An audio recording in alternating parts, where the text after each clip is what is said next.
कमरे में हल्की रोशनी बिखरी हुई थी। दीवार पर लगी घड़ी की सुइयां धीरे धीरे हरकत कर रही थी। टेबल पर एक केक रखा था जिस पर छोटी छोटी मोमबत्तियां जल रही थीं। मैंने प्यार भरी नजरों से सामने बैठी अपनी पत्नी माला को देखा, जिससे मेरी शादी को 1 साल हो गया था। आज हमारी एनिवर्सरी थी और मैं इस दिन को खास बनाने के लिए अपनी पूरी जान लगा दी थी। माला ने मुस्कुराते हुए मोमबत्तियां बुझाईं और तालियां बजाने लगी।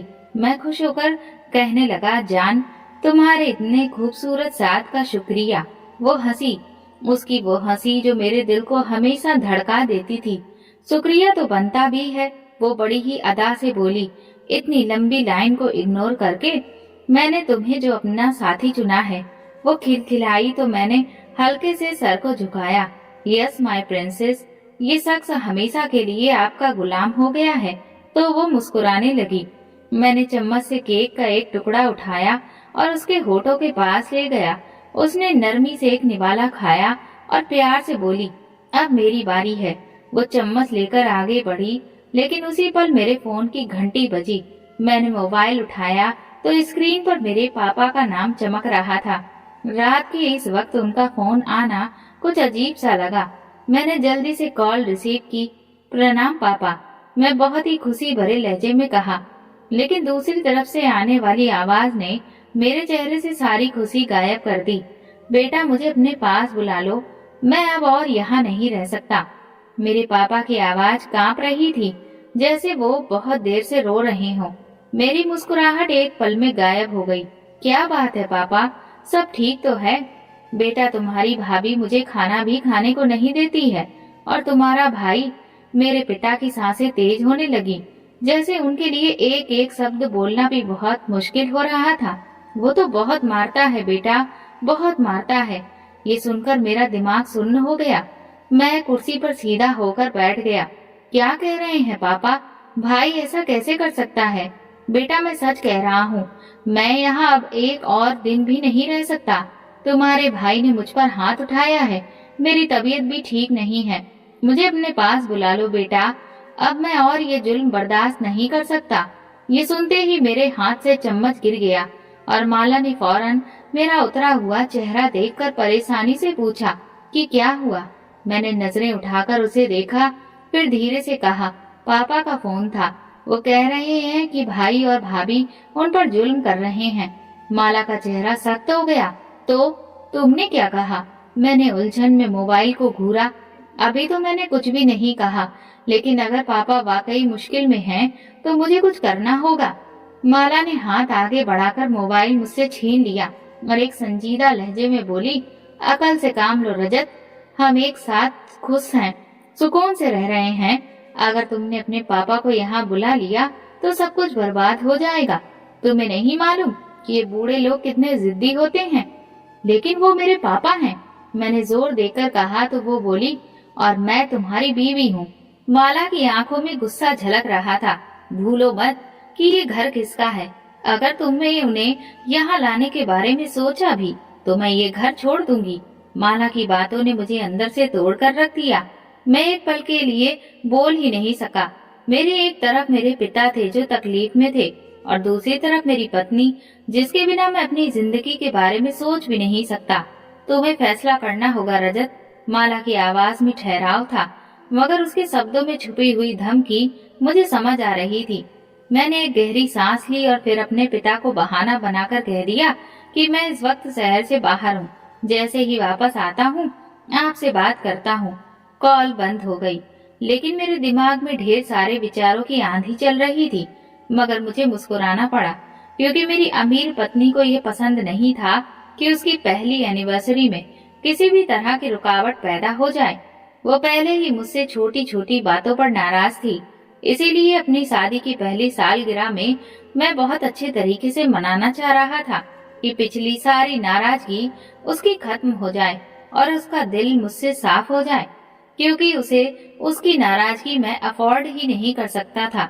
मेरी जिंदगी अजीब मोड़ लेते लेते अचानक एक ऐसे रास्ते पर मुड़ गई थी जिसके बारे में मैंने कभी सपने में भी नहीं सोचा था। मैं एक मामूली सा वर्कर था, एक मामूली सा असिस्टेंट जो फाइलों को ढेर में दबकर गुजारा कर रहा था। मेरे सपने बहुत बड़े नहीं थे, बस एक अच्छी जिंदगी गुजारने की ख्वाहिश थी, लेकिन किस्मत ने मेरे लिए कुछ और ही सोच रखा था। मेरी कंपनी के बॉस की बेटी माला मुझ पर मर मिटी। वो खूबसूरत थी, दौलतमंद थी और सबसे बढ़कर वो मुझे चाहती थी। शुरुआत में तो मुझे यकीन ही नहीं आया कि एक अमीर लड़की मेरी तरफ अट्रैक्ट हो सकती है, लेकिन जब उसने खुलकर अपनी मोहब्बत का इजहार किया तो मैं भी उसके इश्क में गिरफ्तार होने लगा। मेरी जिंदगी एक पल में बदल गई। मैं जो पहले एक असिस्टेंट की कुर्सी पर बैठता था, दिन भर बहुत मुश्किलों में उलझा रहता था, अब इस कंपनी का फाइनेंस डायरेक्टर बन चुका था। मेरी तनख्वाह कई गुना बढ़ गई थी। मेरे पास एक चमचमाती नई गाड़ी आ गई और एक बहुत ही अच्छा फ्लैट मिल गया जो माला ने मुझे तोहफे में दिया था। मैं तो जैसे हवाओं में उड़ने लगा। वही लोग मुझे पहले नजरअंदाज करते थे और अब वही लोग मेरे आगे पीछे घूमते थे। ऑफिस में मेरा एक रोब और दबदबा था। बाहर की दुनिया में मैं एक अमीर आदमी की तरह जिंदगी गुजारने लगा। फिर एक दिन माला ने मुझे प्रपोज कर दिया। मैं हैरान था और खुश भी था, शायद थोड़ा सा डरा हुआ भी, लेकिन मैंने फौरन हाँ कर दी। ये शादी मेरे लिए सपने के जैसी थी। मैं एक आम आदमी से एक बहुत ही दौलतमंद परिवार का दामाद बनने जा रहा था। शादी धूमधाम से हुई, हर तरफ खुशियां ही खुशियां थी, लेकिन मुझे क्या मालूम था कि ये खुशी सिर्फ कुछ पल की थी। शादी की पहली रात ही माला ने साफ शब्दों में कह दिया था कि रजत, मुझे तुमसे मोहब्बत है, लेकिन मैं अपनी जिंदगी में किसी और की दखल अंदाजी बर्दाश्त नहीं कर सकती। हम अलग रहेंगे, किसी का कोई हक नहीं होगा कि हमारी जिंदगी में दखल दे, यहाँ तक कि तुम्हारे पिता का भी नहीं। मैंने उसकी बात को ज्यादा सीरियसली नहीं लिया। मुझे लगा कि वो बस अपनी आजादी बरकरार रखना चाहती है, लेकिन वक्त के साथ ये बात बहुत मजबूत बन गई, जो मेरे वजूद को हिलाने लगी। सबसे बड़ा फैसला ये था कि मैं अपने पिता को कहाँ रखूं। मैं चाहता था कि वो मेरे साथ रहें, लेकिन माला ने दो टूक कह दिया कि मैं या फिर तुम्हारे पिता। अब मैं बेबस हो गया। मैंने चाहा कि कम से कम पिता को अपने करीब किसी अच्छी जगह पर रख दूं, लेकिन माला ने साफ इनकार कर दिया। मैंने मजबूर होकर उन्हें अपने बड़े भाई के पास भेज दिया। शादी के बाद मेरी जिंदगी इतनी बदली कि मैं खुद को पहचान ही नहीं पाया। माला एक खूबसूरत सपने की तरह थी, लेकिन हकीकत में वो एक ऐसी मल्लिका थी जिसके आगे मैं बस एक गुलाम था। मैं क्या पहनूंगा, किससे मिलूंगा, क्या खाऊंगा, बल्कि सच बताऊं कि मैं कितनी सांसें लूंगा, ये सब कुछ वो खुद तय करती थी, और बदले में मुझे मन चाही ख्वाहिश को हासिल करने का मौका मिल जाता था। क्योंकि ये सौदा बुरा नहीं था, इसीलिए मैंने भी खामोशी से अपना वक्त गुजारने लगा। मुझे उसकी मोहब्बत पर कोई शक नहीं था, लेकिन ये मोहब्बत नहीं, कैद थी। मैं उसकी पसंद का खाना खाता, उसकी मर्जी के मुताबिक जिंदगी गुजारता। मेरी कोई अपनी राय, कोई अपनी ख्वाहिश नहीं रही थी। वक्त गुजरता गया और मैं इस तरह की जिंदगी का आदी होता गया। मेरे पिता कभी कभार फोन करते, लेकिन मैं बिजी होने का बहाना बनाकर ज्यादा बात नहीं कर पाता। मुझे मालूम था कि वो तकलीफ में है, लेकिन मैं कुछ नहीं कर सकता था। फिर एक दिन उनका फोन आ गया। वो मेरे पास आना चाहते थे, क्योंकि वो बड़े भाई और भाभी के व्यवहार से बहुत परेशान थे। लेकिन यहाँ मेरी जिंदगी उलझ गई थी। उस वक्त तो मैं उनके आगे बहाना बना दिया। 2 दिन गुजर गए और मैंने पिता को दोबारा फोन नहीं किया, ना ही उन्होंने मुझसे कोई बात की। मैं चाहता था कि सब कुछ खुद ही ठीक हो जाए, लेकिन मेरा दिल बेचैन था। तीसरे दिन शाम के वक्त दरवाजे पर जोरदार दस्तक हुई। मैंने जब की होल से देखा तो सामने का मंजर देखकर मेरे पांव तले से जमीन निकल गई। मेरे पिता मेरे लग्जरी फ्लैट के दरवाजे पर खड़े थे। उनके कपड़े बहुत गंदे थे, चेहरा पीला पड़ा था और आंखों में हद से ज्यादा बेबसी थी। वो बड़े ही लाचारी भरी आवाज में दस्तक देते हुए बोले, बेटा दरवाजा खोलो। वो बोलते ही जा रहे थे, दरवाजा खोलो बेटा, मैं तुम्हारे पास आना चाहता हूँ। मेरी तो सांसें ही रुकने लगी। मेरे पिताजी को मैंने हमेशा मजबूत और सुकून में देखा था। आज वो टूटे हुए थे और बेसहारा लग रहे थे। मैंने दरवाजे के हैंडल पर हाथ रखा ही था कि तभी अचानक से माला तेजी से मेरे करीब आई और दरवाजे के हैंडल पर मेरे हाथ पर अपना हाथ रख दिया। उसका चेहरा सपाट था और चेहरे के एक्सप्रेशन बहुत ही रूखे थे। क्या हुआ? दरवाजे पर कौन है? पिताजी। मेरे मुंह से फंसी फंसी आवाज निकली तो वो एकदम गुस्से से बोली, ये यहाँ क्यों आई है रजत? उसकी आवाज बर्फ की तरह ठंडी थी। मैंने बेबसी से कहा, माला वो मेरे पिता हैं, कहाँ जाएंगे? वो जहाँ से आए हैं वहीं वापस चले जाएं। उसका लहजा जहर के जैसा था। मैं बोलना चाहता था कि मैं उनके लिए कुछ करना चाहता था, लेकिन मैं बेबस था। माला मेरे हर फैसले पर हावी थी। रजत, तुमने इनका कोई ठेका नहीं ले रखा था। तुम्हारे भाई और भाभी उन्हें अच्छे से रख सकते हैं और ये उनका फर्ज भी है। तुम हर महीने उन्हें पैसे भेज देते हो, ये काफी है। और दरवाजे से पीछे हट जाओ। थोड़ी देर के बाद वो खुद ब खुद यहाँ से चले जाएंगे। माला ने हुक्म सुनाते हुए अंदाज में कहा तो मेरे हाथ कांप रहे थे। मेरे सामने वो बाप था जिसने मुझे पालने के लिए अपनी खुशियाँ कुर्बान की और पीछे वो बीवी थी जिसने मुझे सब कुछ दिया, लेकिन मेरी मर्जी भी छीन ली। मेरे अंदर एक जंग छिड़ चुकी थी, एक ऐसी जंग जिसमें मैं खुद अपने जमीर से शिकायत कर रहा था। मेरी आंखों में आंसू आ गए। मैंने दरवाजे के की होल से देखा। पिताजी अभी भी उसी तरह खड़े थे, दरवाजे के खुलने का इंतजार कर रहे थे और ठंड में कांप रहे थे। रात हुई, आसमान पर बादल गरजने लगे और फिर मूसलाधार बारिश शुरू हो गई। मैं न जाने किस बेचैनी में अब तक जाग रहा था।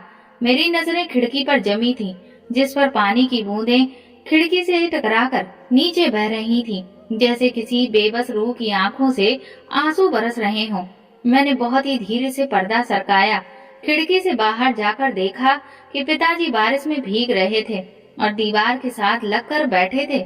मैंने तुरंत खिड़की का पर्दा पहले जैसा कर दिया और लेटकर छत को घूरने लगा, मगर मेरे मन में सिर्फ एक ही नजारा घूम रहा था। पिताजी जो दरवाजे के बाहर भीग रहे थे, कांप रहे थे और मैं कुछ भी नहीं कर पाया था। मेरे जमीर की जंग अब मुझ पर कब्जा कर चुकी थी। ये वही बाप है जो तुम्हारे बचपन में तुम्हें कंधों पर बिठाकर मेला ले चलता था। ये वही बाप है जिसने तुम्हारे लिए अपना आराम तक कुर्बान किया और आज इसे बेसहारा मददगार बाहर छोड़ रहे हो। मेरे दिल की धड़कनें तेज हो गईं। मैंने पहलू बदला और माला की तरफ देखा जो बिस्तर पर सुकून से सो रही थी, जैसे कि कुछ हुआ ही नहीं हो। मुझसे बर्दाश्त नहीं हुआ। मैं उठा, खिड़की की तरफ गया और बाहर जाकर देखा पिताजी अभी भी वहीं दीवार के साथ लगे बैठे थे। बारिश से उनके कपड़े पूरी तरह से भीग चुके थे। उनका शरीर थर-थर कांप रहा था और सर झुका हुआ था। मेरे सीने में कुछ टूटने लगा। अब बस, मैंने खुद से कहा और तेजी से दरवाजे की तरफ बढ़ा कि उसे खोलकर पिताजी को अंदर ले आऊं। लेकिन ये जानकर मुझे बहुत गुस्सा आया कि माला ने सोने से पहले दरवाजे को लॉक कर दिया था। मैं तेजी से माला की तरफ बढ़ा। माला, मैंने उसे झंझोड़ा। वो नींद से बहुत बोझिल होकर बड़बड़ाई, क्या दिक्कत है रजत? सोने दो ना मुझे। चाबी दो। उसने मेरी तरफ हैरत से देखा, फिर हंसी, जैसे मैं कोई ना समझ बच्चा हूँ। तुम मजाक कर रहे हो ना रजत? चाबी दो फौरन। मेरा लहजा सख्त था। हरगिज नहीं। उसने साफ इनकार कर दिया और तकिए के नीचे हाथ मारा। ये घर तुम्हारे बाप के लिए नहीं है, समझ आया? वो चले जाएंगे सुबह तक, फिक्र ना करो। मेरी बर्दाश्त की हद खत्म हो गई। मैंने तकिए के नीचे हाथ डाला, लेकिन माला ने मेरा बाजू पकड़कर रोका। रजत, ये मत करो, मुझे चाबी दो, वरना मुझसे बुरा कोई नहीं होगा। मैंने गुस्से से कहा और एक झटके से उसका हाथ हटा दिया। माला ने तेजी से चाबी को मुट्ठी में दबा लिया। ये चाबी नहीं मिलेगी रजत, उसने गुस्से में कहा। मेरा खून खौलने लगा। मैंने उसकी कलाई पकड़ी और जोर से झटका दिया। वो चीखी और चाबी फर्श पर गिर गई। मैंने झपट कर चाबी उठाई और दरवाजे की तरफ दौड़ा।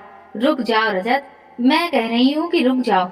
माला चीखती रही, लेकिन मैं अब किसी भी चीज की परवाह नहीं कर रहा था। मेरे हाथ कांप रहे थे। मैंने कांपते हाथों से चाबी ताले में डालकर घुमाई। क्लिक की आवाज आई और ताला खुल चुका था। मैं तेजी से दरवाजा खोलकर बाहर की तरफ भागा, लेकिन जैसे ही मैंने एक कदम बाहर रखा, मेरी सांसें हलक में अटक गईं। पिताजी जमीन पर बेसुध बिना किसी हरकत के पड़े थे। उनकी आंखें बंद थीं। बारिश की बूंदें उनकी झुर्रियों वाले चेहरे पर गिर रही थीं और उनका शरीर बिल्कुल सफेद था। पिताजी, मैं चीख पड़ा और उनके पास जाकर झुक गया। मैंने उनका चेहरा अपने हाथों में लिया। वो बर्फ के जैसे ठंडे हो चुके थे। मेरे हाथ कांपने लगे। पिताजी, आंखें खोलिए। कोई जवाब नहीं आया। भगवान के लिए कुछ तो बोलिए। मेरी आवाज लड़खड़ा रही थी, लेकिन पिताजी खामोश थे। बारिश और तेज हो गई। मेरे दिल में खौफ का एक भयंकर तूफान उठा। मैंने उनकी नब्ज चेक की और तब मेरे अंदर सब कुछ जैसे रुक गया। नब्ज चलने की समझ मुझे आ ही नहीं रही थी। मेरा दिल डूबने लगा और मेरे हाथ सुन्न हो गए। मैंने फौरन उनके सीने पर कान रखा, लेकिन कोई धड़कन भी सुनाई नहीं दे रही थी। नहीं, नहीं। मैं सर हिलाता पीछे हटने लगा। माला दरवाजे पर खड़ी थी। उसका चेहरा अजीब सा हो गया। हालांकि उसके चेहरे पर कोई खौफ नहीं था और ना कोई पछतावा। ये तुमने किया। मैं उस पर दहाड़ा। मैंने कुछ नहीं किया रजत। तुमने खुद फैसला किया था कि दरवाजा बंद रखोगे। मैं तो सिर्फ तुम्हें रोक रही थी। तुम्हारी कमजोरी की वजह से हुआ ये सब। अगर तुम मर्द होते तो मेरी नहीं सुनते। अब मुझे ब्लेम मत करो। उसका लहजा साफ था। मेरी आंखों में आंसू भर आए। मैंने अपने बाप के बेजान जिस्म को देखा जो बारिश में पड़ा था और अंदर ही अंदर मैं टूटने लगा। बारिश रुक चुकी थी, लेकिन मेरे दिल में जो तूफान उठा था वो थमने का नाम नहीं ले रहा था। पिताजी के बेजान जिस्म को देखकर मैंने जो मुश्किल महसूस की थी वो किसी की भी समझ से बाहर थी। मेरी आंखों से आंसू बहते जा रहे थे। मेरे कानों में पिताजी की बातें गूंज रही थीं। बेटा, मुझे अपने पास बुला लो। मैं अब और यहाँ नहीं रह सकता। मैंने उन्हें बुलाया नहीं, अंदर आने नहीं दिया, उन्हें बाहर भीगने दिया और अब वो मुझे हमेशा के लिए छोड़कर जा रहे थे। पिताजी, मैंने उन्हें पूरे दिल से पुकारा और फिर रोने लगा। मैं उन्हें बार बार हिला रहा था, जैसे कि अभी भी किसी उम्मीद में हूँ। उसी पल मेरे अंदर के बेबस बेटे ने हाथ जोड़कर भगवान से प्रार्थना की, मेरे पिताजी को कुछ मत होने देना भगवान। तभी दरवाजे पर खड़े पड़ोसी ने मेरी मदद की और हम पिताजी को फौरन अस्पताल ले गए। रास्ते भर मेरी सांसें अटकी हुई थीं। मेरा दिमाग कुछ सोचने के काबिल ही नहीं था। बस बार बार मैं कुछ बातें ही दोहरा रहा था कि मेरे पिताजी को कुछ भी ना हो। अस्पताल पहुंचते ही डॉक्टर ने पिताजी को इमरजेंसी में दाखिल कर लिया। मैं बाहर बेबसी से बैठा उनका इंतजार कर रहा था। जब डॉक्टर बाहर आया तो मेरी तरफ संजीदा नजरों से देखा। आप अपने पिता से फौरन मिलिए, लेकिन हम कुछ कह नहीं सकते। अगले 24 घंटे बहुत जरूरी हैं। मेरा दिल जैसे किसी ने मुट्ठी में जकड़ लिया। मैं लड़खड़ाती टांगों से पिता के पास पहुंचा। वो निडाल पड़े थे। उनकी आंखें आधी खुली थीं, जैसे वो बहुत ज्यादा थके हुए हैं। मैंने उनका हाथ थामा। उनका हाथ अभी भी ठंडे थे। पिताजी, मैं यहाँ हूँ। आप फिक्र ना करिए, आप बिल्कुल ठीक हो जाएंगे। मेरी आवाज भर आई। पिताजी ने मेरी तरफ देखा और एक छोटी सी मुस्कुराहट उनके होठों पर आई। फिर उन्होंने धीरे से आंखें बंद कर ली। मैं सख्त खड़ा था, जैसे सांस लेना भी भूल गया हूँ। अगले 24 घंटे किसी कयामत से कम नहीं थे। मैं अस्पताल में रुका, माला को फोन पर जानकारी दी तो उसका रवैया बिल्कुल ठंडा था। तुम तो हॉस्पिटल के ही होकर रह गए हो। ऑफिस का इतना सारा काम पड़ा है और तुम्हें जरा भी ख्याल नहीं। उसके ये शब्द मेरे दिल पर अंगारों की तरह बरसे थे, लेकिन मैं उस वक्त उससे उलझने की हालत में नहीं था। भगवान का ऐसा रहम हुआ कि पिताजी बच गए। जैसे ही डॉक्टर ने मुझे ये खुशखबरी सुनाई, मैं तो भगवान के आगे झुक गया। मेरी आंखों से आंसू बहने लगे, लेकिन इस बार ये खुशी के आंसू थे। पिताजी को अस्पताल से डिस्चार्ज कर दिया गया, लेकिन वो बहुत कमजोर हो चुके थे। अब उन्हें घर ले जाना एक इम्तिहान से कम नहीं था। मुझे मालूम था कि माला के तेवर सख्त होंगे, लेकिन मैंने फैसला कर लिया था कि पिताजी मेरे साथ ही रहेंगे, चाहे कुछ भी हो जाए। मैं जिस वक्त अस्पताल से निकला, बहुत तेज तूफान के साथ तेज बारिश शुरू हो चुकी थी, लेकिन एक तूफान मेरे सीने के अंदर भी तबाही मचा रहा था। मुझे इस बात का बहुत अफसोस था कि पिताजी पूरा 1 हफ्ता हॉस्पिटल में भर्ती रहे, लेकिन माला 1 घंटे के लिए भी उन्हें देखने के लिए अस्पताल नहीं आई। उसे इस बात का भी एहसास नहीं हुआ कि ये मेरे पिता हैं और बीमार हैं। अगर वो हेल्दी होते तो वो बात अलग थी, लेकिन बीमारी की हालत में भी उसका दिल नहीं पसीजा। किस किस्म की औरत है, क्या अमीरों के सीने में दिल नहीं होता? मैं माला के इस रवैये पर बहुत परेशान था। पिताजी को घर ले जाते हुए मुझे दोहरी परेशानी थी। एक तो पिताजी की बीमारी में उन्हें बहुत देखभाल की जरूरत थी, जबकि दूसरी तरफ माला का मूड था जो पल पल बदलता था, और अब तो पिताजी की मौजूदगी में न जाने उसका रवैया कैसा होता। इसी बात ने मेरा दिल खौफजदा करके रख दिया था। मैंने तो पिताजी के सामने माला की बहुत तारीफ की थी और उन्हें बताया था कि मैं ये शादी करके बहुत खुश हूँ। अब अगर उन्हें अंदर की सच्चाई का पता चलेगा तो वो मुझ पर ही हंसेंगे कि कौआ चला हंस की चाल, अपनी चाल भी भूल गया। और मैं पिताजी के सामने शर्मिंदा नहीं होना चाहता था, क्योंकि बचपन से ही उन्होंने मुझे नहीं बल्कि बड़े भैया को ज्यादा महत्व दिया था। उनके मुकाबले में मुझे हमेशा टोका जाता था। पिताजी की बात हमेशा इसी बात पर आकर खत्म होती थी कि तुम्हें कुछ समझ नहीं है। मेरे मुकाबले में बड़े भाई ने पढ़ाई लिखाई में ज्यादा अच्छे नंबर पाए थे, उनकी जॉब भी जल्दी लग गई थी और फिर परिवार में उनकी मर्जी से शादी भी हो गई। तो मैं अंदर ही अंदर अपने भाई से कंपटीशन करने लगा कि कम से कम उनके जितना ना सही लेकिन उनसे कम भी नहीं रहूंगा। इसीलिए पढ़ाई पूरी करते ही मैं जॉब ढूंढने लगा। जब माला की सूरत में मुझे एक एटीएम कार्ड नजर आया तो मैंने उसे तुरंत अपनाने में जरा भी हिचकिचाहट नहीं की, क्योंकि मुझे हर हाल में अपने भाई के मुकाबले में खुद को साबित करना था और उसके लिए मुझे अपनी आजादी की सबसे बड़ी कीमत अदा करनी पड़ी। लेकिन मुझे कोई पछतावा नहीं था, क्योंकि जब मैं उस घर के सामने अपनी बड़ी सी गाड़ी खड़ी करता तो मेरे अंदर ही अंदर एक अजीब सा सुकून और गुरूर उतरता। अपने ब्रांडेड 3 पीस सूट और सिगार से मैं उन पर जितना रोब डाल सकता था डालता। मैं उन पर अपनी अमीरी का इम्प्रेशन खूब जमा दिया करता था, लेकिन अंदर ही अंदर मैं कितना खाली हो चुका था ये मैं ही जानता था। इससे बड़ी और क्या बात होगी कि मैं माला से शादी के बाद अपने पिता से मिला ही नहीं, क्योंकि वो मुझे उनसे मिलने ही नहीं देती थी। वो अपने मामलों में मुझे इतना उलझा कर रखती थी कि मुझे कहीं और सोचने और देखने की मोहलत ही नहीं मिलती थी। मेरा वो गुरूर अब पछतावा बनकर रह गया। जब मैं अपने ही पिता को आजादी से फ्लैट के अंदर ना ला सका तो ऐसा लगा कि मेरे पिता एक बार फिर से मुझ पर हंसकर बोले कि तुम्हें तो कुछ समझ ही नहीं है। मैं अंदर ही अंदर घायल सा हो रहा था, पर दिल ही दिल में दुआएं कर रहा था कि फ्लैट पर पहुंचने पर कोई भी ऐसा ड्रामा ना हो जिस पर मैं शर्मिंदा हो जाऊं। मैं बहुत ही आराम से पिताजी को अंदर लाने लगा, मगर जैसे ही हम अंदर दाखिल हुए तो सामने माला को देखकर मैं चौंक कर रुक गया। उसकी आंखों में चमकने वाली रोशनी मुझ पर बिजली की तरह गिरी और मेरा दिल जोर जोर से धड़कने लगा। वो हाथ बांधे खड़ी थी, जैसे पहले से मेरा इंतजार कर रही हो। रजत, सब ठीक है ना? इन्हें कहाँ लेकर आ गए हो?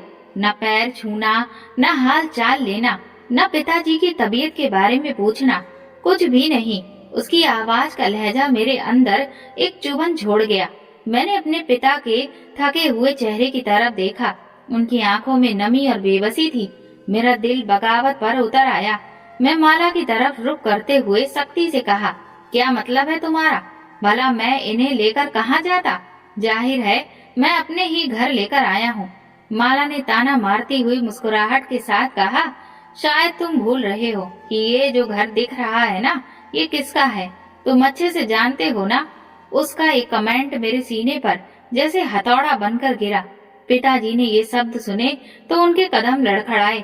चाहे दिल की किसी कोने में वो पहले ही इस तरह के व्यवहार के लिए तैयार थे।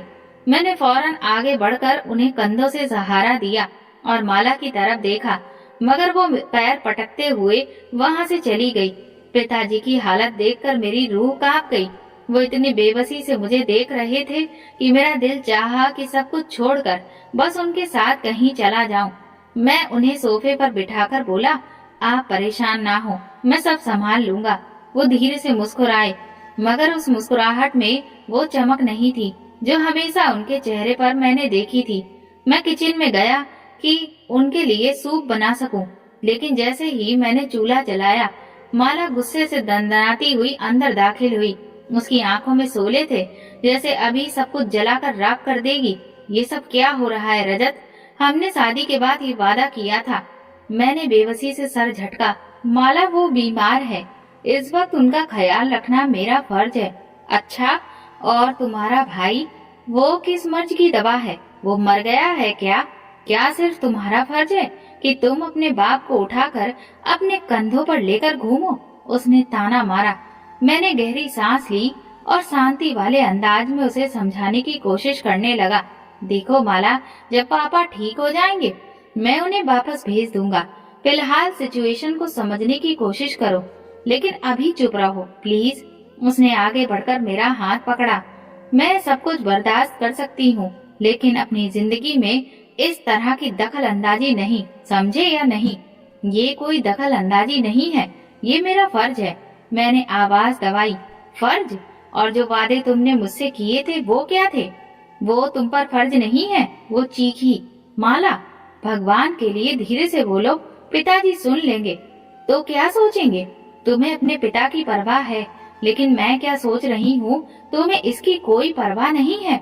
वो मुंह फुलाकर बोली तो मैंने अपना सर पकड़कर बैठ गया। मुझे हर पल हर लम्हा सिर्फ तुम्हारी परवाह है माला, लेकिन तुम मेरी सिचुएशन समझने की कोशिश तो करो।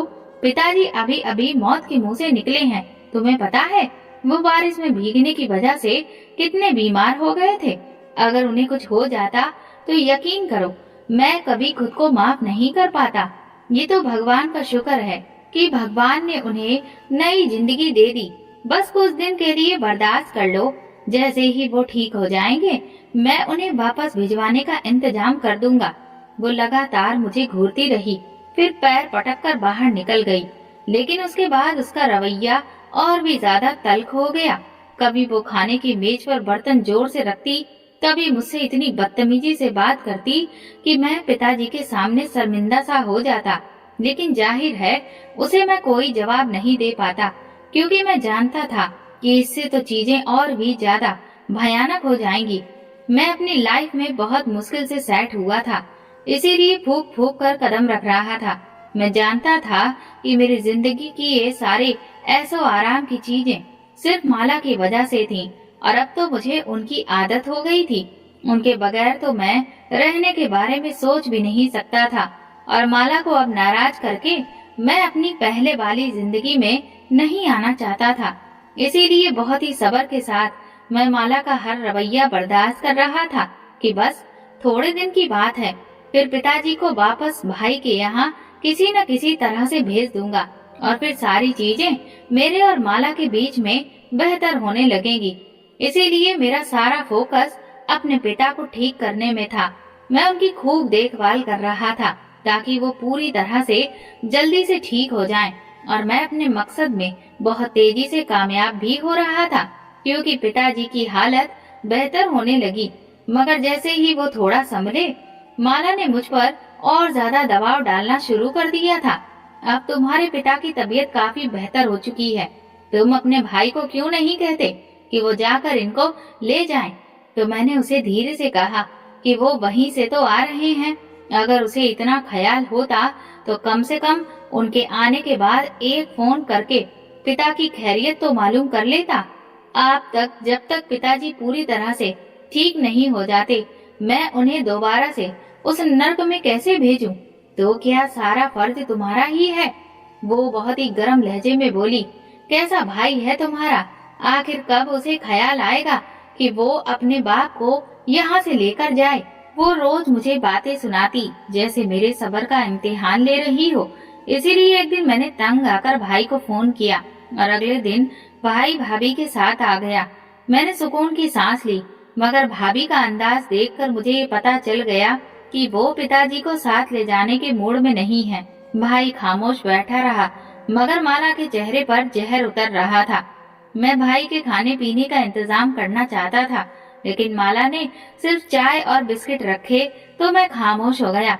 मैं भाई और भाभी आपस में बातें किए जा रहे थे कि तभी माला ने ताना मारते हुए पूछा, वैसे आप दोनों पिताजी को लेने आए हो या फिर बस खाली उनका हाल चाल पूछने आए हो? मेरी भाभी तो माला से भी 2 हाथ आगे की चीज थी। वो एकदम तेजी से बोली, क्या मतलब है तुम्हारा? मतलब बहुत साफ है, माला ने हाथ बांधकर कहा। आप लोगों ने पिताजी को यहाँ छोड़ दिया और आराम से अपने घर में बैठ गए, लेकिन हमारी भी कोई जिंदगी है। हमने कभी नहीं कहा था कि पिताजी को अपने पास रखो। भाभी का लहजा तेज हो गया। हमने नहीं रखा, वो खुद आए हैं, माला तड़प कर बोली। तो भाभी का लहजा उसके जैसा हो गया। हाँ तो अगर आ गए हैं तो थोड़ी सेवा तुम लोग भी कर लो, क्या बुराई है? हमने भी तो सेवा की है ना। हॉस्पिटल के सारे बिल हमने ही चुकाए हैं, और ये हजारों में नहीं बल्कि लाखों में है। आप लोगों ने तो इसमें कोई भी शेयर नहीं किया, सब कुछ मेरी कंपनी ने पे किया है।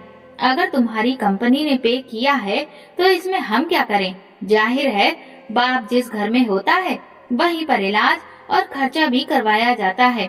जब तक पिताजी हमारे घर में थे हमने खूब इलाज करवाया और खर्चा किया, लेकिन कभी तुम लोगों को जताया नहीं।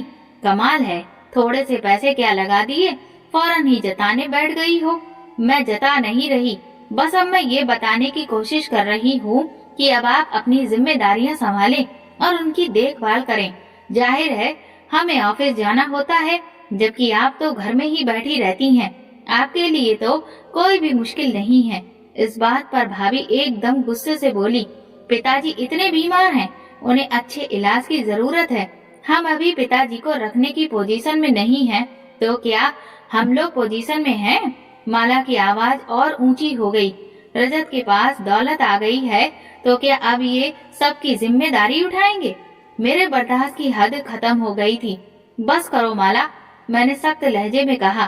क्यों, क्या गलत कहा मैंने? तुम मुझे खुद बताओ। ये इतने दिन हॉस्पिटल में रहे, तुम्हारे भाई ने आकर पता किया इनका? अब भी तुम्हारे बुलाने पर आए हैं। ये वो चीखी। माला अब बस कर दो, मेरे ख्याल से तुम काफी सारी बातें कह चुकी हो। भाई और भाभी खामोश थे और पिताजी का चेहरा सफेद पड़ गया था। बेटा रजत तुम चुप रहो, लड़ो मत। वैसे भी अब तुम्हारे बड़े भाई की तरफ ही मुझे जाना है। मेरा दिल जैसे मुट्ठी में जकड़ लिया गया। मैंने पिताजी की तरफ देखा, वो इतने बेबस लग रहे थे कि मेरी आंखें भीग गईं। मैं सोचने लगा कि ऐसी अमीरी का क्या फायदा अगर मैं अपने पिता की सेवा भी ना कर सकूं।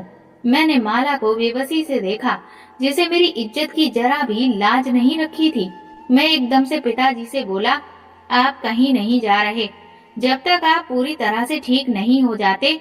मेरी बात अभी खत्म भी नहीं हो पाई थी कि माला ने सख्त लहजा अपनाते हुए मेरी तरफ देखकर कहा, अगर बड़े भैया साथ ले जाना चाहते हैं तो आपको क्या दिक्कत है? मेरी बर्दाश्त खत्म हो गई। माला अब अगर पिताजी यहाँ नहीं रह सकते तो फिर शायद मैं भी यहाँ नहीं रह सकता। मेरी इस बात ने कमरे में खामोशी फैला दी। माला का चेहरा सफेद पड़ गया। क्या मतलब? उसने धीरे से कहा, मतलब ये है कि अगर तुम मेरी सबसे बड़ी जिम्मेदारी को कबूल नहीं कर सकती तो फिर मैं भी अपनी जिंदगी के फैसले में आजाद हूँ। ये बात बोलकर मैंने पिताजी के कंधे पर हाथ रखा, जैसे उन्हें यकीन दिला रहा हूँ कि अब मैं कभी पीछे नहीं हटूंगा। माला ने कुछ कहने के लिए होंठ खोले, मगर कोई शब्द न निकल सके। शायद उसे यकीन ही नहीं आ रहा था कि मैं इस हद तक जा सकता हूँ। और वो पल जब मैंने पिताजी को सीने से लगाकर कहा, अब आप कहीं नहीं जाएंगे, तो ड्राइंग रूम में बैठे हुए सभी लोगों को जैसे सांप सूंघ गया। सबसे ज्यादा तो माला का मुंह खुला रह गया। उसे यकीन नहीं आ रहा था कि उसका गुलाम पति कभी यूं उसके सामने सर उठाकर बात करेगा, बल्कि आज मैंने सिर्फ उसके सामने सर नहीं उठाया, अपने भाई और भाभी के सामने अपनी इज्जत को मिटने से बचाया था। माला गुस्से से उठी और कमरे से चली गई। मेरे घर के हालात माला की वजह से इस कदर जहरीले हो चुके थे कि मेरे बड़े भाई ने वहाँ और ज्यादा रुकना ठीक नहीं समझा और वो भाभी को लेकर हमारे घर से जल्दी ही चले गए। पिताजी मुझे कहते ही रह गए कि मैं उनके साथ चला जाता हूँ, तुम्हारी जिंदगी कहीं मेरी वजह से खराब न हो जाए। तुम्हारी पत्नी गुस्से की बहुत तेज है, तो मैंने उन्हें हौसला दिया और कहा कि आप उसके मिजाज की फिक्र ना करें, वो पल में तोला और पल में माशा है, सब ठीक हो जाएगा, आप परेशान ना हो।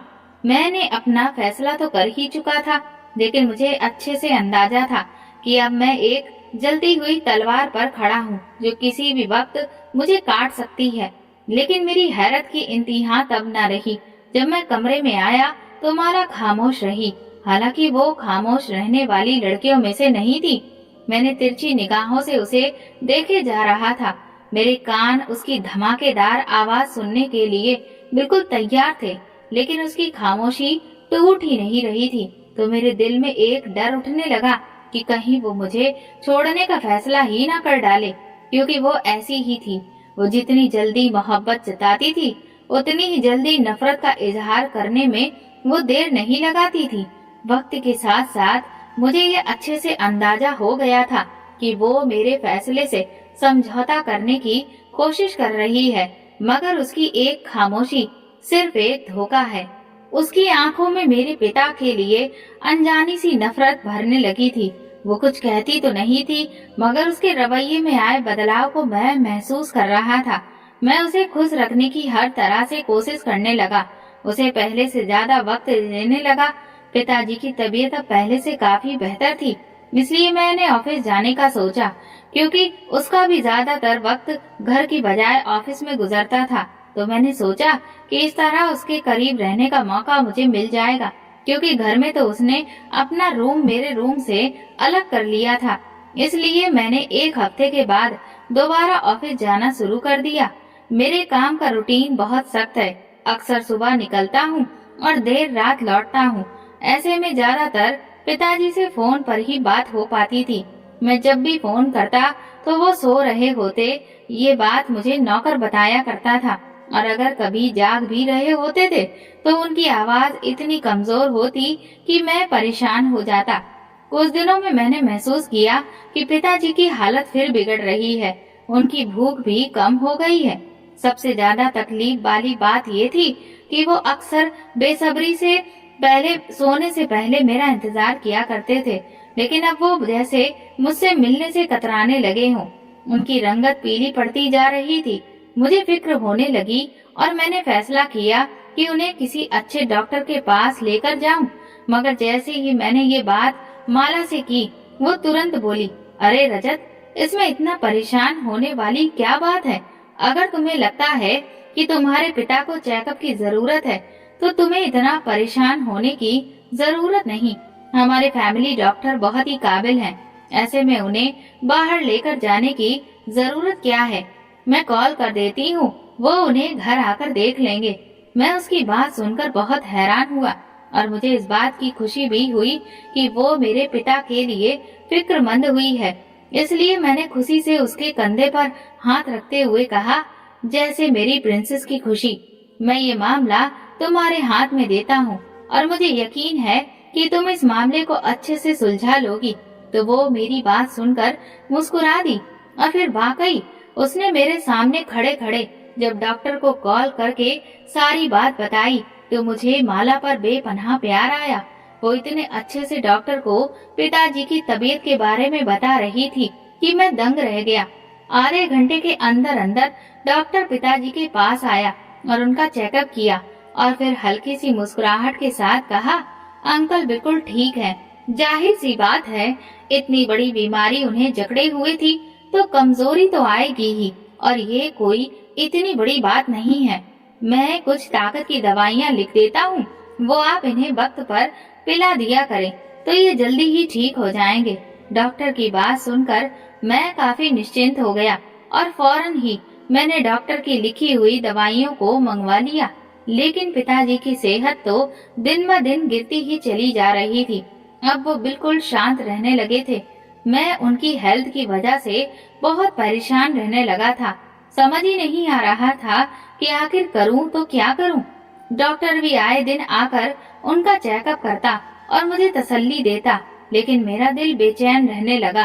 तो मैंने माला से कहा कि मैं उन्हें एक बार अस्पताल ले चलता हूँ। तो वो मेरी बात सुनकर एकदम से फट पड़ी और बोली, आखिर तुम चाहते क्या हो? इतने बड़े डॉक्टर तुम्हारे पिताजी को आकर देख रहे हैं और तुम्हें यकीन नहीं आ रहा? बाहर क्या डॉक्टर हमारे फैमिली डॉक्टर से ज्यादा लायक है? तो मैंने उसकी बात सुनकर खामोश हो गया। लेकिन मैं अंदर ही अंदर बहुत परेशान हो रहा था। मेरे दिल में कुछ ऐसा था जो खटक रहा था। पिताजी की हालत बहुत खराब होने लगी और हर बार जब मैं किसी अच्छे अस्पताल में उन्हें ले जाने के लिए कहता तो माला इस डॉक्टर को बुला लेती जो वही पुरानी बात दोहरा देता। एक दिन मेरी कजिन प्रिया पिताजी को देखने के लिए हमारे घर आई। प्रिया मेरे मामा की बेटी थी जो मुझसे बहुत प्यार करती थी, जिसे मैं भी पसंद करता था, मगर माला की वजह से मैंने उसे छोड़ दिया। अगर हमारे बीच माला ना होती तो शायद मेरी पहली पसंद प्रिया ही होती। प्रिया अब तक कुंवारी थी, शायद मेरे लिए उम्मीद रखे हुए थी। जाने कि मुझे अंदर ही अंदर उसके लिए पछतावा होने लगा।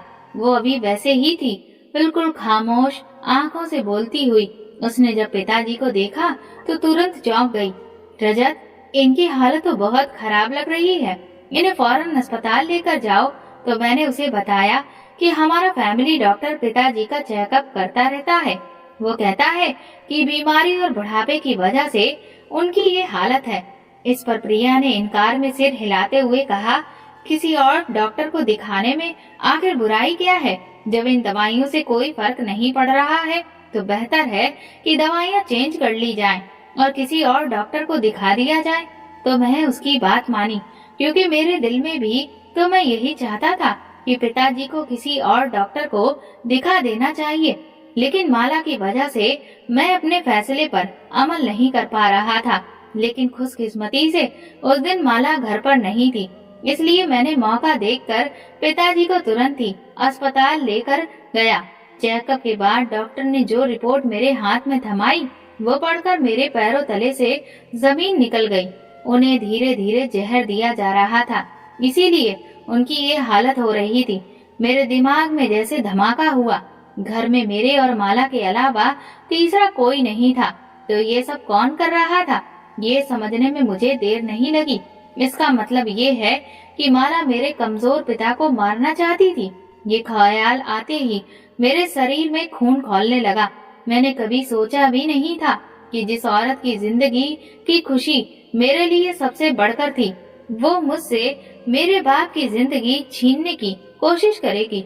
मेरी आंखों में आंसू आ गए।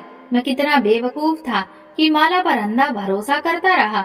मैंने अपने पिता को जरूरी इलाज के बाद प्रिया के घर ले जाकर कहा कि जब तक मैं उनके लिए कोई और इंतजाम नहीं कर लेता, तुम इन्हें अपने पास रखो। और फिर एक मोटी रकम निकालकर मैंने प्रिया के हाथ पर रखी। प्रिया ने गुस्से से मेरी तरफ देखा। ये पैसे रखो अपने पास रजत। हर रिश्ता पैसों से नहीं खरीदा जा सकता और ना ही अपनाया जा सकता है। मुझे शर्मिंदगी महसूस हुई। मैं पिताजी को प्रिया के हवाले किया और घर वापस आया। अब मेरे मन में सिर्फ एक ही सवाल था कि माला से बदला कैसे लूं। मैं माला को वही सजा देना चाहता था जो उसने मेरे पिता के लिए सोची थी, मगर मैं ये सब जज्बात में आकर नहीं करना चाहता था। मैं उसे सोच समझकर बर्बाद करना चाहता था। मैंने उसे जब बताया कि मैं सिर्फ उसकी खुशी के लिए पिताजी को वापस भेज दिया है, तो वो हैरत से मेरी तरफ देखने लगी। तो मैंने उसे कहा, मुझे तुम्हारी खुशी से ज्यादा कुछ भी प्यारा नहीं है। तो वो मेरे सीने से लग गई। मैं उसके सामने ऐसा बन गया जैसे मुझे कुछ पता ही नहीं है कि वो मेरी गैर मौजूदगी में पिताजी के साथ क्या कुछ करती रही। मैं उससे पहले से भी ज्यादा मोहब्बत जतानी शुरू कर दी। मैंने उसे महंगे तोहफे देने लगा, बाहर घुमाने ले जाने लगा, ताकि वो ये समझे कि मैं अभी उसके काबू में हूँ। और फिर मैं अपने इरादों पर अमल करना शुरू कर दिया। इसलिए सबसे पहले मैंने घर के नौकरों पर काम करना शुरू किया। उन्हें बहुत इज्जत दी, इतनी जो उन्हें कभी भी इस घर में नहीं मिली। उनकी तनख्वाह बढ़ा दी, उनकी इतनी तारीफें की, माला से भी ज्यादा। अब वो लोग मेरी वफादारी का दम भरने लगे। फिर मैंने बहुत ही आसानी के साथ उनसे ये उगलवा लिया कि मेरे पिताजी को जहर मिलाकर दिया जाता था। मैंने बहुत तरीकों से माला के खिलाफ सारे सबूत इकट्ठे कर लिए, जिसमें उसका जहर देने का सबूत भी शामिल था। फिर मैंने वो वार किया जिससे माला की दुनिया हिल गई। एक रात मैंने बातों ही बातों में माला से कुछ फाइल्स पर उसके सिग्नेचर ले लिए। उसको शायद ही अंदाजा नहीं था कि वो ये क्या कर बैठी है। असल में मैंने सारा बिजनेस अपने नाम पर करवा लिया और उसे पता भी नहीं चलने पाया। कुछ दिन के बाद मैंने वकील के जरिए माला के खिलाफ मुकदमा दर्ज करवा दिया। जब पुलिस हमारे घर आई तो माला दंग रह गई। ये क्या हो रहा है? तो मैंने उससे कहा, तुम्हें अपने कर्मों की सजा मिल रही है माला। तुमने मेरे पिता को जहर दिया और अब तुम्हारे खिलाफ सबूत मौजूद है। माला तिलमिला गई। रजत, तुम ऐसा नहीं कर सकते। यही तो मैं तुमसे कहना चाहता था माला, कि तुम मेरे साथ ऐसा नहीं कर सकती। माला को पुलिस ने गिरफ्तार कर लिया। वो चीख रही थी, मगर अब कुछ नहीं हो सकता था। उसकी सारी प्रॉपर्टी, सारी जायदाद का मैं इकलौता वारिस था। वो चाहकर भी अपने लिए एक अच्छा वकील नहीं कर सकती थी, क्योंकि उसके पास फूटी कौड़ी भी नहीं थी। माला को उसके किए की सजा मिल गई तो मेरे दिल में ठंडक पड़ गई। मैं सीधा प्रिया के पास गया। अपने पिता को देखा, वो पहले से बहुत बेहतर लग रहे थे। तो मैं शुक्रगुजार नजरों से प्रिया की तरफ देखा कि अगर वो न होती तो शायद मेरे पिताजी दुनिया में नहीं होते। माला के हाथों तो वो तड़प तड़प कर मर जाते और मुझ जैसे बेवकूफ को पता भी नहीं चलता। मैं पिताजी के पास जाकर उनका हाथ थामा। पिताजी, अब मैं आपको कभी भी अकेला नहीं छोड़ूंगा। तो मेरी बात सुनकर उनकी आंखों में आंसू आ गए। उस दिन मैंने ये जाना कि जिंदगी में सब कुछ पैसा नहीं होता, बल्कि कुछ रिश्ते हमारे लिए बहुत जरूरी होते हैं। इसीलिए मैंने बहुत सोचने के बाद प्रिया से शादी करने का फैसला किया।